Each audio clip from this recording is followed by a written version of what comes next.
Hello again. Now yesterday, which was the 31st of December 2018, otherwise known as New Year's Eve, I found this record in the back of an old antique store, and it is What the Stars Foretell for 1933. Obviously a bit out of date and probably no good for forecasting what's happening in 2019, but I thought it'd be interesting to listen to anyway.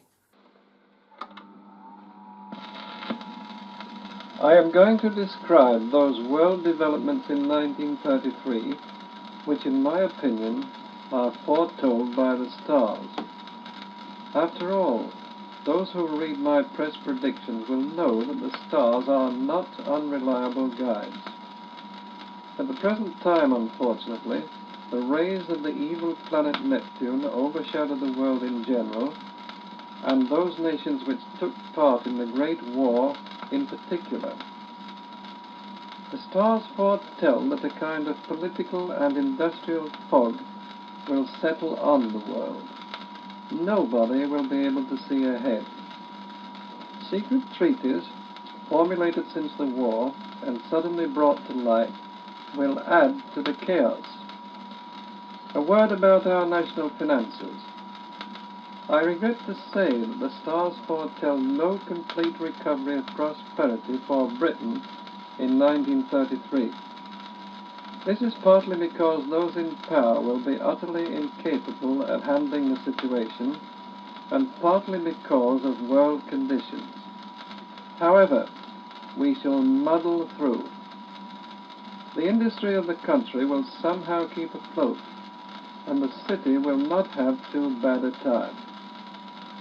Textile, electrical and transport shares will be the best investment.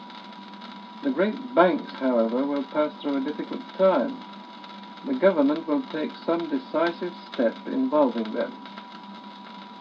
Retail prices of public commodities will keep low during most of the year. The Labour Party will stage a comeback. The next Parliament will be composed of fairly equally balanced opposing forces, with Labour in the strongest position.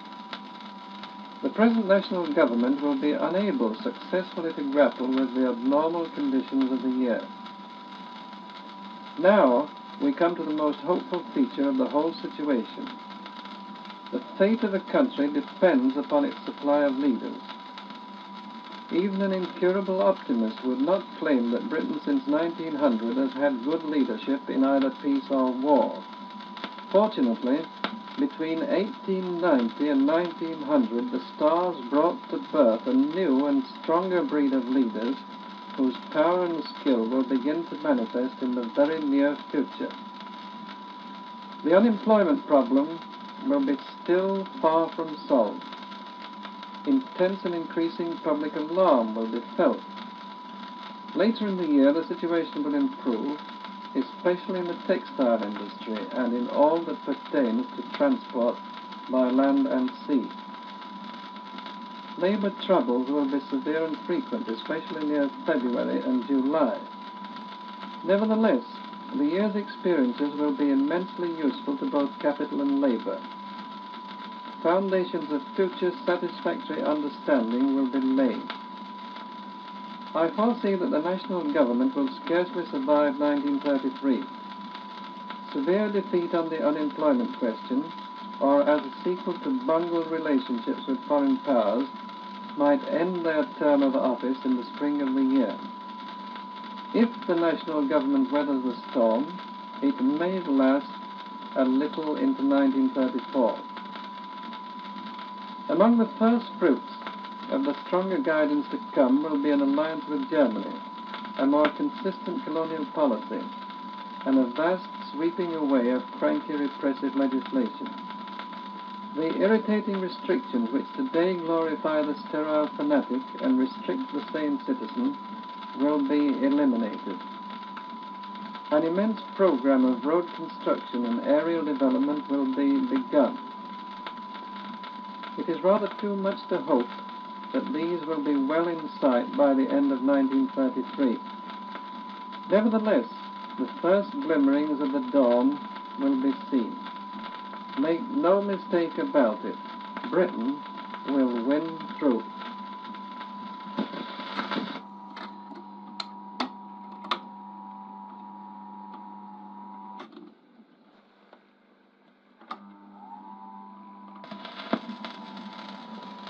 During 1933, only 3 nations will have consistent foreign policies: France, Italy, and Japan.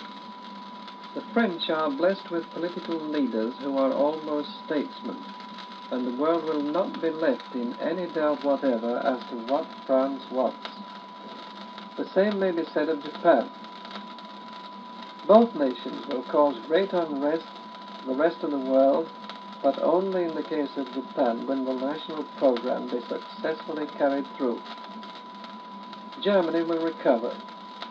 By the end of 1933, she will have recovered sufficient prestige and power among the nations to ensure her voice being heard. Hitler will still breathe fire and thunder, still with the same abortive results. If he is returned to power, it will not matter. The result will be the same. Later, it will be found that Germany has entered into secret treaties with Russia and Italy. The war debt problem will never be entirely settled. The second generation from this will still be arguing on the point. Fortunately, one can be certain that in the comparatively near future we shall see a satisfactory and fairly conclusive settlement of the question between ourselves and the United States.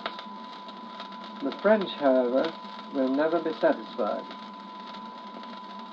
The Manchurian and Chinese zone involved in the recent Japanese thrust will be in a state of never-ending turbulence throughout 1933 and for a long time afterwards. A sort of Kilkenny Saturday night will obtain. In turn, this will lead to complications with other nations. Unlikely as it may seem, France will feel herself called upon to take a hand in the game. Rumours of war, threats of war, preparation for war go on incessantly throughout the earth. Fortunately, Britain will not be involved in a war with any great power in 1933. Nevertheless, her armed forces will be called upon in the East and in the Near East. Russia need not worry us. This great country, which comes under the dominion of the zodiacal sign Aquarius, will for some years be comparatively isolated. Soviet rule will in 2 or 3 years' time give place to a republic. Fortunately, the changeover will not be marked by the same dreadful scenes which followed the collapse of the monarchy. During 1933, the United States of America will be unstable, panicky, and have terrible periods of depression. In a forecast like this, it is impossible to say much about individuals. One can be sure, however, that people born in September and early October of any year will have more luck than most during 1933. Those born in April or October are promised unexpected changes which in many cases will turn out well. February-born subjects will, as it were, reach the end of one phase of life and commence upon another. A curious point is that subjects of either sex, born on any day, but within an hour of dawn, midnight, or sunset, can expect to have a comparatively good time during 1933. However, it will be a year that will favor the versatile, the imaginative, and the temperamental. The solid, stable types, normally so valuable to the community, will be at a discount for the time being. The year will be a kind of lucky bag, the race not being to the swift, nor the battle to the strong.